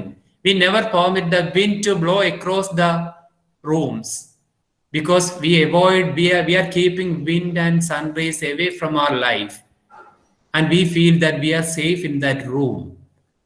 And that point is coming under discussion in Jinashalaphangalude Veedu. Two characters are there, Ramanujan and Dhanalakshmi. They are on a journey. They are searching for an ideal land where there is nature to make their home. അവരുടെ വീട് വെക്കാൻ ഒരു നല്ല സ്ഥലം, പ്രകൃതിയോട് ചേർന്ന് നിൽക്കുന്ന ഒരു സ്ഥലം, ഒരു നീണ്ട അന്വേഷണം. Nowhere they can see such a place. They never found such a place. And finally they come to a realization. Why we make a concrete home? Why we keep nature away from our life? And with a strong message, P. Surendran concludes Jinachalaphangalude Veedu. And then my question is also like that. If we are not able to open our windows, if we are not able to open our gate, we are committed. We are what we call, I can't say, that is our tragedy. We are forced to make compound walls, and we are forced to create a gate also. But we can open our gates. And if we are not ready to open the windows and doors of our home, we don't put windows and doors. We can cover that space also with brick and mortar. We can cover it. That after reading Jinachalaphangalude Veedu, I came to such a thought. So this is green poetics. This is green ethics. This is eco writing. This is green spirituality. A soul that much serene. And in one more quote is here. In Jaivam, P. Surendran is again putting before us the tragedy of the tribal community. We are just taking the tribal life. We are making home for the tribal people, and we are uprooting them from the forest, and we are putting them in the jungles, what we call the concrete jungles. But they can't adjust there. And then he is narrating like this. അവരുടെ കണ്ണിൽ നിറയെ കാടും കരച്ചിലും ഞാൻ കണ്ടു. And then we are just getting dollars from outside countries for keeping this tribal community. And when we take dollars from America, we are committed to do another thing. That is written here. പക്ഷെ ഒരു പ്രശ്നമുണ്ട്. Dollar കൈനീട്ടി വാങ്ങുമ്പോൾ ജൈവായുധങ്ങളുടെ പരീക്ഷണശാലയും തുടങ്ങേണ്ടി വരും. ആന്ത്രാക്സും എബോളയും ഏത് ആദിവാസി ഊരിലാണ് പരീക്ഷിക്കുക? We are guinea pigs. We are in the trap of some royal thoughts. We are just like the fireflies. We are attracted towards a magnificent light, not knowing that it will take our life off. Then again he says that even the younger generation of the tribal people are not at all aware of the forest. And when he reaches a forest, the narrator reaches a forest, he meets an Adivasi, and he asks the name of a plant. ആ ചെടിയുടെ പേരറിയണമായിരുന്നു. എനിക്കെതിരെ വന്ന ഒരു ആദിവാസിയോട് ഞാൻ ആ ചെടിയെ പറ്റി ചോദിച്ചു. അറിയില്ലെന്ന് അയാൾ മുഖം വെട്ടിച്ചു. ജൈവികമായ ഒരുപാട് സത്യങ്ങളിൽ നിന്ന് ആദിവാസി അന്യനാവുകയാണ്. Who is responsible? No doubt at all, we people, the city dwellers. ജൈവികമായ ഒരുപാട് സത്യങ്ങളിൽ നിന്ന് ആദിവാസി അന്യനാവുകയാണ്. കുളക്കടവിനടുത്തുള്ള പുരാതനമായ വൃക്ഷച്ചുവടുകളിൽ ഒഴിഞ്ഞ പെപ്സി കുപ്പികളും മിനറൽ വാട്ടറിന്റെ കുപ്പികളും മനോഹരമായ ബിസ്ക്കറ്റ് കൂടുകളും സാനിറ്ററി നാപ്കിന്റെ കവറുകളും ഒക്കെ ഉണ്ടായിരുന്നു. അവയൊക്കെ ആദിവാസികൾ കൗതുകത്തോടെ പെറുക്കിയെടുക്കുന്നത് കണ്ടു. That is cultural pollution. We are encroaching not to the nature alone, not to the forest alone. We are encroaching to the thoughts of the people also. That is the ultimate tragedy. And I said in the beginning, we were celebrating nature. Then we could see dark patches. When we began to re-evaluate nature and nature writing. Then we decided to respond to the upheavals of outside, the uncertainties of outside. And finally, our response took we people to dealing with Holocaust. Nothing remains. That is the end. Life, no continuity for life. The novels like Hello America by J.J. Ballard and The Road by McCarthy, telling us about after a calamity. It can be a climatical change, it can be a genetic mutation, it can be a pandemic, a total evacuation happens, and survivors are very limited, and they are observing the nature. What remains, and what is going to happen after 100 years? These are the discussion point right now. The men of letters are carrying right. I mean, keeping with them right now, and the result is the novels like The Road and Vaigale Ushnadarangal already we discussed. The Road and Hello America, and finally we have to, as be literature students, as good human beings, we can listen to, pay an attention to the prophetic comments of the writers and be in touch with these type of green thoughts and promote green reading. And finally, we come to poems like Trophy Cascade by Camille Chidangis, where we have to keep our nature as a fragile newborn. That is the only thing left with us. Our nature is so fragile. Just how much care that we give to nature, the care, the consideration, the love that we give to a newborn, that our Mother Earth also deserves. 1,600 kilometers of Western Ghats we are trying to encroach.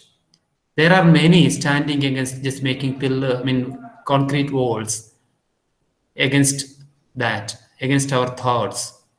We are thinking of fast railway. Of course, we need progress, we need development, but we remember the quotes of O.V. Vijayan.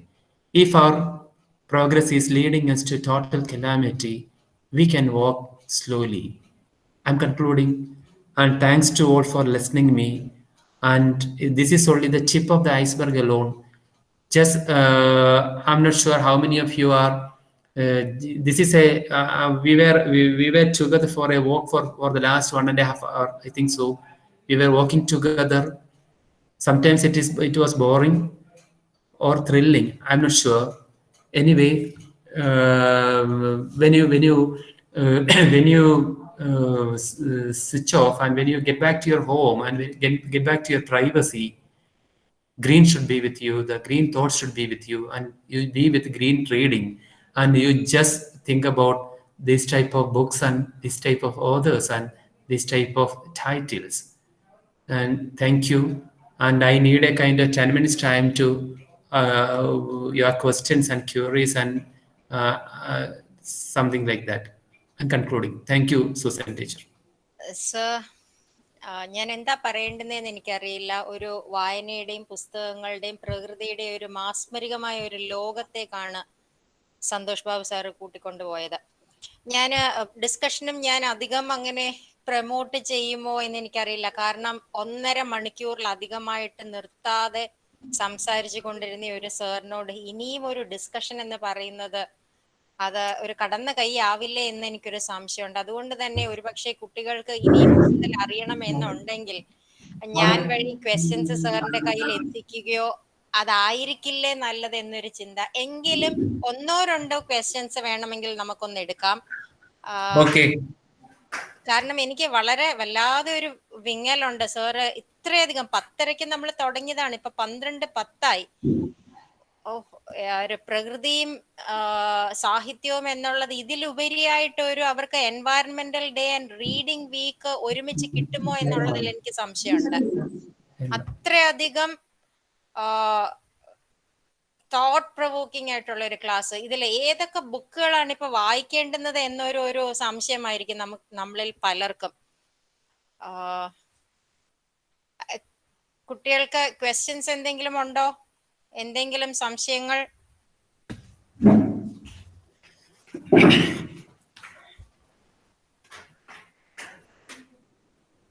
എന്തെങ്കിലും സംശയങ്ങൾ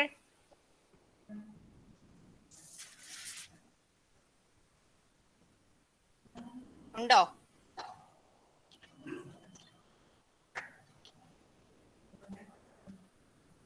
പെട്ടെന്ന് എൻ്റെ മനസ്സിൽ sir ഇങ്ങനെ ആന doctor ഒക്കെ സംസാരിച്ചപ്പോഴേ എൻ്റെ പെട്ടെന്ന് മനസ്സിൽ വന്നത് ഈ കുട്ടികൾക്ക് വേണമെങ്കിൽ ഇങ്ങനെയുള്ള ഡിഫറെന്റ് ജാൻഡർ ഒന്ന് കമ്പയർ ചെയ്യായിരുന്നു. സുഗതകുമാരി ടീച്ചറിന്റെ ആന എന്ന കവിത. Definitely, definitely. Because I was in a hurry. Actually, I was in a hurry because I don't I can't see even the students, and more than that, I am not able to read their facial expression, nothing like that. So I was a little confused about this type of platform communicating. So anyway, I just for the sake of knowing, just one or two students, please respond to me. Then put your how do you feel about feelings means okay, your opinion. Thank you, that's all. ആരെങ്കിലും കുട്ടികൾ ഒന്ന് മുൻപോട്ട് വന്നേ സാറിന്റെ. കാരണം നമ്മുടെ ഒരു കടമയാണ് ഇത്രയധികം എക്സോസ്റ്റീവ് ആയിട്ടുള്ള ഒരു ക്ലാസ് നിങ്ങളെ ഇത്രയധികം പുസ്തകങ്ങളിൽ കൂടി സാർ കൊണ്ടുപോവുകയായിരുന്നു. ഒരു വായനാ വാരത്തിന്റെ അല്ലെങ്കിൽ ജീവിതകാലം മുഴുവൻ വായനയിൽ നിലനിർത്തുവാൻ തക്കവണ്ണം പ്രേരണാത്മകമായ ഒരു ക്ലാസ് ആണ് സാർ സംസാരിച്ചത്. തീർച്ചയായിട്ടും നിങ്ങളുടെ നിലപാടുകൾ, നിങ്ങളുടെ ചിന്തകൾ അറിയാൻ സാറിന് താല്പര്യമുണ്ട്.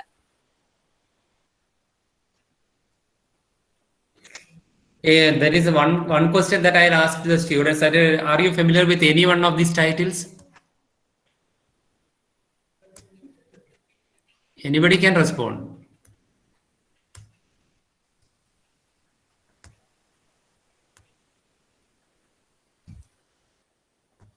Okay, teacher then. അവര് ഒന്നുമില്ലെങ്കിലും ട്രോഫി കാസ്കേഡും ചീഫ് സിയാറ്റിന്റെ trophy Yeah, they wrote Trophy Cascade. Okay. Thank you. സിയാറ്റിലിന്റെ സ്പീച്ചും ഒക്കെ ആയിരിക്കാം ഒരുപക്ഷെ അവരുടെ മനസ്സിലേക്ക് വരുന്നത്. അതിൽ നിന്ന് തുടങ്ങിയ ഒരു ചിന്തയാണ് ഇവിടേക്ക് കൊണ്ട് എത്തിച്ചിരിക്കുന്നത്. But my suggestion to all the students, then reading, that is Chief Seattle or Vandana Shiva or Rachel Carson, you take it as something secondary, and primarily primary importance that you have to give to this original writing, that is fiction, because our medium is our target is also literature. That's why through literature it is coming to our core very much. That's my experience.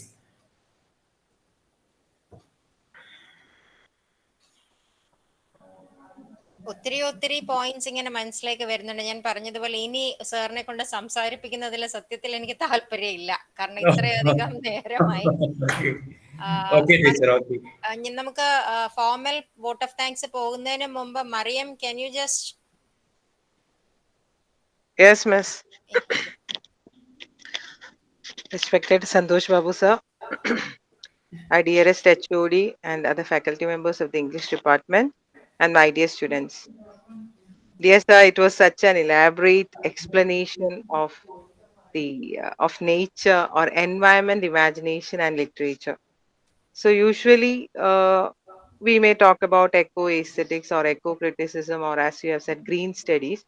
But we are not much aware that how many books are there. Rachel Carson, for example, we may have heard.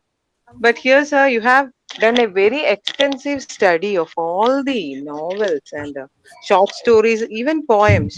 That too, giving us a wide understanding about Malayalam literature. Usually, as English literature students, we may know the books in English. But Malayalam literature, that is what usually I tell my students that first use, yes, sir is showing up the books, and very happy to know that, sir, you have plenty of books over there. We will come over there one day. Hope you will welcome us. Because books, it's a weakness, sir. When you see books, it's a weakness. Definitely. Especially Malayalam books. So nature and literature, it is connected, interconnected, or there is always a kind of reciprocal relationship.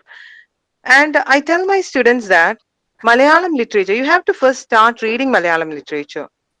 Then only you love literature first, and then you can move on to the next kind of literature.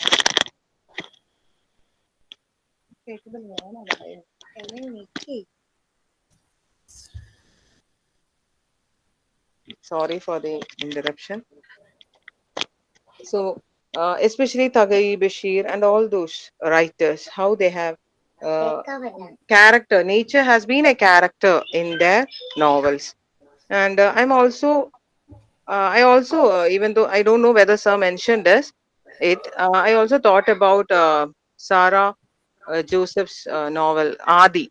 That is also something connected with nature. So many other novels that has been related with nature or environment came to our mind also, that we have read or we have heard or we have some or the other that we have close relation to. So that was a kind of elaborate explanations. Yes, what Soumya Miss asked, just that was what I thought. Maybe you did your PhD in green poetics or eco aesthetics. No, Uh, not it at is a all. No. totally different area that you have done, Salman Rushdie. Yes. So it is a usually we lose our or we lost our touch with nature, and but here through literature we can regain our relation with nature. And also you came up with the topic Anthropocene. So that is how human beings have been exploiting nature. As Mahatma Gandhi says, there is everything for our need, but we are taking everything. We don't have enough for our greed.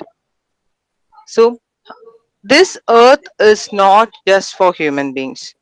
ഭൂമിയുടെ അവകാശികൾ, ബഷീറിന്റെ ഭൂമിയുടെ അവകാശികൾ എന്ന് പറയുമ്പോൾ ഇതിനകത്ത് എല്ലാ ജീവജാലങ്ങൾക്കും അവകാശമുണ്ട് എന്നുള്ളത് നമ്മൾ വിസ്മരിക്കരുത്. ആ ഒരു പോയിന്റിലേക്ക് സാറ് വന്നു. തീർച്ചയായിട്ടും ഇവിടെ ഇരിക്കുന്ന ഓരോ കുട്ടിയുടെ മനസ്സും ഇപ്പോൾ ഭൂമിയുടെ ആ പച്ചപ്പാണ് എന്ന് ഞാൻ തീർച്ചയായിട്ടും ഞാനത് കാണുന്നുണ്ട്. നമ്മുടെ മനസ്സുകളിലെല്ലാം ആ പച്ചപ്പാണ്. സാറിന്റെ ആ പച്ച സ്ലൈഡുകളും ആ പച്ചപ്പ് ഞങ്ങളുടെ എല്ലാം മനസ്സിൽ നിറഞ്ഞു നിൽക്കുകയാണ്. തീർച്ചയായിട്ടും പ്രകൃതിക്ക് വേണ്ടി നിലനിൽക്കാൻ നമ്മൾ ഓരോ മനുഷ്യരും നമുക്ക് സാധിക്കണം. അതാണ്ട് അടുത്ത ബുക്ക് വരുന്നുണ്ട്, തുലാവർഷ പച്ച. സോ ദാറ്റ് പച്ചപ്പ് അത് നിലനിർത്താൻ നമുക്ക് ഓരോരുത്തർക്കും സാധിക്കണം. നമ്മുടെ എല്ലാം കയ്യിലാണ് അതിന്റെ ഈ ഭൂമിയുടെ നിലനിൽപ്പ്. Because if this earth is not there, then we or human beings cannot exist. കഴിഞ്ഞ ദിവസം ഒരു ഫിലിമിൽ ഉണ്ടല്ലോ, എൽസിയം എന്ന് പറഞ്ഞ അവരൊരു പ്ലാനറ്റ് ക്രിയേറ്റ് ചെയ്ത് the rich Yeah. People go over there and the other human beings are being left over here. So അവസാനം ഞാൻ ഓർത്തു, how to reach that Elysium. ദൈവമേ, നമ്മുടെയും സ്വപ്നം ടു റീച്ച് ദാറ്റ് എൽസിയം എന്നാണ്. പക്ഷേ we have to retain our earth, mother earth, because that is the consciousness നമ്മുടെ കുട്ടികൾക്ക് ഉണ്ടാവേണ്ട ഒരു കോൺഷ്യസ്നെസ് ആണ് സാർ ഇവിടെ എക്സ്പ്ലെയിൻ ചെയ്തത്. ആ ഒരു ഗ്രീൻ കോൺഷ്യസ്നെസ് അല്ലെങ്കിൽ മദർ എർത്തിനോട് നമുക്ക് ഉണ്ടാവേണ്ട ബാധ്യത, ആ ഒരു we are obliged to protect our mother earth എന്നുള്ളത്. So thank you sir once again. ഞങ്ങൾ ടീച്ചേഴ്സിന് പോലും ഇങ്ങനെ പറ്റത്തില്ല ക്ലാസ് എടുക്കാൻ. ഒരു 40 minutes ആവുമ്പോഴേ usually in this platform sir, in the classroom maybe 1 hour we usually take class because This is കുറച്ച് totally സമയം not അതെ അതെ. familiar. Too familiar, Allah, because it's very it's a kind of trap actually. This platform. Very actually. But here without having any kind of interruptions ഇല്ലെങ്കിലും സാറി പറയുന്ന പോലെ കുട്ടികളുടെ മുഖം കാണാതെ അവരുടെ എക്സ്പ്രഷൻ കാണാതെ നമ്മൾ നോൺ സ്റ്റോപ്പ് പറയാം. പക്ഷെ ഞങ്ങളെല്ലാം കേട്ടിരിപ്പുണ്ടായിരുന്നു. ഇറ്റ് വാസ് അതാണ്ട് നമ്മുടെ MA സ്റ്റുഡൻസ് പറയുന്നു, it was very really interesting. So I hope that Thank the you. students enjoyed it, and there will be the patch of greenness in their minds.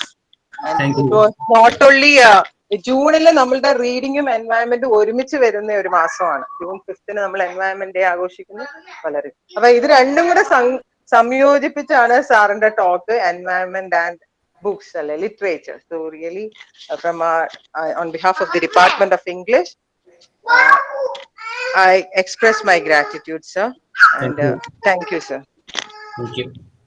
It's a formal vote of thanks വരുന്നതേ ഉള്ളൂ. So Okay.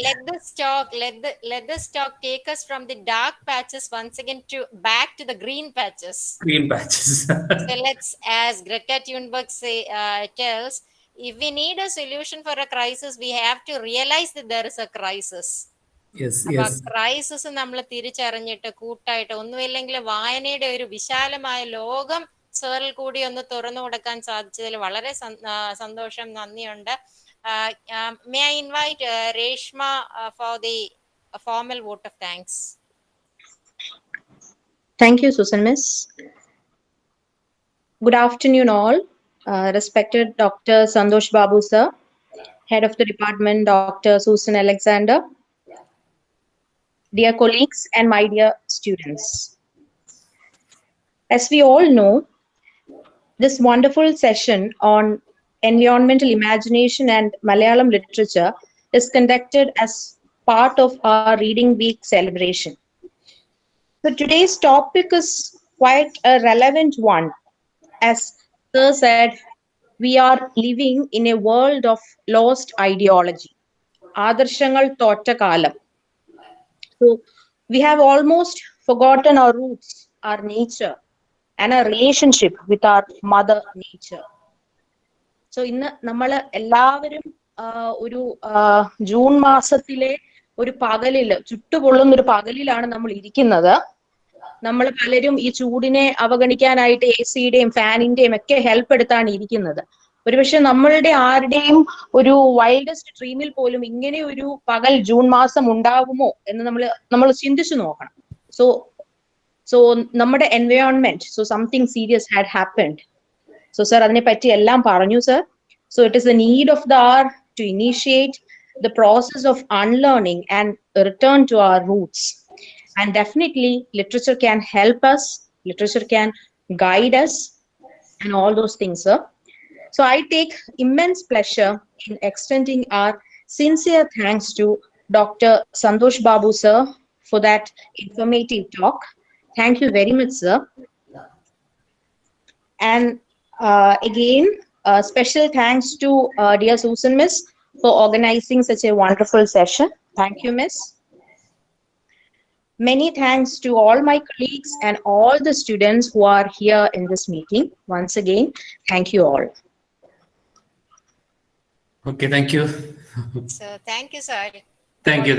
Okay. Thank you so much, sir.